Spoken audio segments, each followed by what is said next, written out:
Čiže točíš do smeru tam, kam chceš ísť. Dobre? Poďme si to vyskúšať. Potom pôjdeme ešte druhý pokus. Dobre, poď, ešte potiahni, roztiahni. Držov otáčka trošku. Dobre, 2. Pekne, 40. To je ono. Obidve ruky na volante. Doľava, spojka.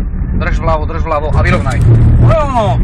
Parádička. Toto je vec. Dobre to bolo zvládnuté. Super. Dobre. Okolo tých kuželov a dáme ešte raz. Fajn, dobre ti to išlo. Ďakujem. Si rýchly, tak to má byť, lebo v podstate o ničom inom to není. Čím si rýchlejší, tým je ten šmik taký jemnejší. Keď ešte zrýchlíš, tak ti bude stačiť spraviť možno len toto a vyrovnať. Ale čím ty neskôr zareaguješ, to auto sa ti kríži stále viac a viac. Až potom ti prekročí nejakú medzenú hodnotu a už sa to skrátka nedá zvládnuť. Už je to príliš skrížené a vtedy už to treba zabrzdiť, len zastať. Aj na ceste bežne, keby sa ti to stalo. Hej. Čiže ešte sa to dá, keď sa cez to čelné sklo dívaš na ten smer, kam sa chceš dostať, ešte je to dobré. Už keď sa dívaš cez bočné, už je to zlé a už skáka na brzdu až potom. Dobre? Dobre. Ale išlo to dobre, rýchly si bol. Tá plošina to dáva zase náhodne tú stranu, takže ideálne netipovať.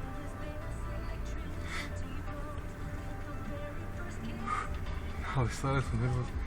A človek sa trošku aj vie, že srdce rozbúcha, hen toto, tamtoto, takže... Ale zase, hej, si na to pripravený, vonku ideš a nikto to nepovie, že pozor, v tejto zákrute šmikne. Čiže je tam aj ten moment prekvapenia a už zase nejaká reakčná doba tam vstupuje do hry. Čo samozrejme každý človek má inú, čím si starší, tým je dlhšia tá reakčná doba. Ale práve preto sa to trénuje tuto na tejto otrovej plošine, kde je síce také zrazu, ale veľkosť toho šmíku je taká dosť blízka reálu. Lebo keď to nečakáš, kým sa človek spamätá, tiež hovorí, že ubehne nejaká tá sekunda. Dobre, poďme, dáme to ešte raz, potom dáme striedačku za volantom. Dobre. 50. Áno. Áno, výborne, super. Dobre, koľko sme išli? 48.